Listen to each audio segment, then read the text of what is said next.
Umat Paroki Kristus Raja yang saya cintai dan kasihi, semoga Pak Krisya selalu di hati. Saat ini kita memasuki Minggu Paskah yang keempat, di mana Minggu Paskah yang keempat lebih dikenal sebagai Minggu Yesus Gembala yang Baik, atau oleh gereja dijadikan atau disebut sebagai Minggu Panggilan.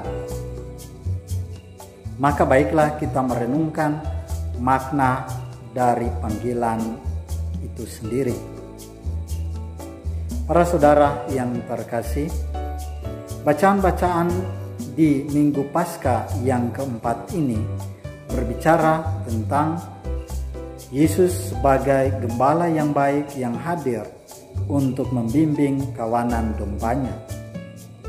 Sehingga sangat baik kalau kemudian kita mengetahui suara gembala itu, sehingga kita dapat melaksanakan atau dapat setia tetap mengikutinya dalam perjalanan di mana dibimbing oleh sang gembala itu.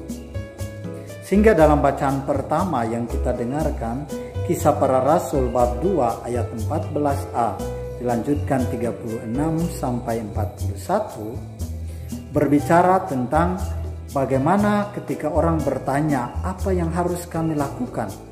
Mereka bertanya kepada Petrus, dan Petrus menegaskan di sana, berilah dirimu dibaptis dan kemudian ikutilah Tuhan menurut apa yang telah Tuhan ajarkan. Karena Yesus yang telah wafat ini telah dibangkitkan, dan dengan kebangkitannya menunjukkan kemuliaan dari Allah itu sendiri. Sehingga kita yang telah mengetahuinya hendaknya lalu setia mengikutinya.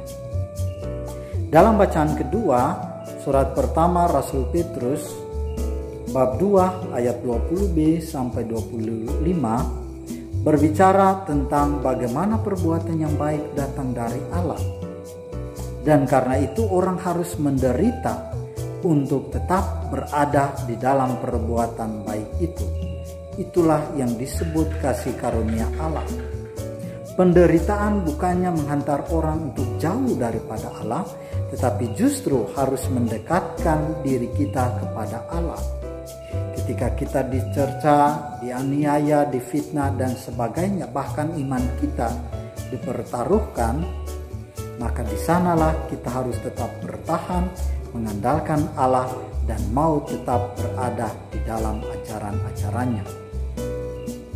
Sehingga dengan demikian dalam Injil Yohanes yang dibacakan bab 10 ayat 1 sampai 10 berbicara tentang gembala yang baik datang dan tetap memanggil domba-dombanya. Menjadi pertanyaannya, apakah domba-dombanya mengenal suara gembalanya? Domba yang baik akan tetap mengenal dan mengerti, memahami apa yang gembala telah katakan dan apa yang gembala inginkan. Sehingga ia pasti berjuang untuk tetap setia mengikuti suara sang gembala itu kemanapun ia pergi. Maka dalam konteks inilah hidup panggilan kita sebagai umat beriman mendapat arti dan pemaknaannya. Maka marilah kepada umat Pak Krisya yang terkasih, mari kita renungkan minggu panggilan ini di dalam hidup kita, di dalam hidup keluarga kita, terutama di masa COVID-19 ini, di mana kita mungkin jarang bertemu dengan sang gembala-gembala kita.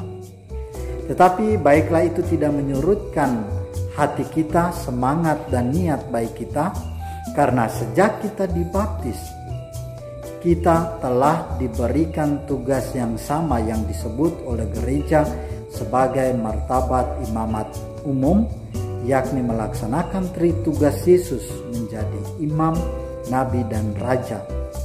Oleh sebab itu, saya meminta kepada setiap keluarga untuk menyadari arti panggilannya ketika ia dibaptis itu. Baiklah Bapak keluarga selalu mengajak anak-anaknya, keluarganya untuk setia di dalam doa. Baiklah setiap keluarga membagi tugas dan peran di dalam hidup berkeluarga. Jadikan sebagai gereja kecil di mana diberi peran untuk bertugas dalam setiap peribadatan di dalam keluarga Anda. Baiklah ibu dengan penuh kasih menjaga, memelihara, membimbing anak-anaknya, menasihati, mengajarkan nilai-nilai yang baik. Dan baiklah pula anak-anak harus tetap setia mendengarkan nasihat orang tuanya dan menghormati mereka serta melaksanakan apa yang orang tua selalu harapkan kepada anak-anak. Supaya dengan demikian identitas hidup beriman kita nyata lewat kesaksian hidup kita, yakni terpanggil untuk saling melengkapi menjadi gereja kecil di dalam rumah tangga kita masing-masing. Semoga Pak Krisya selalu di hati. Semoga demikian.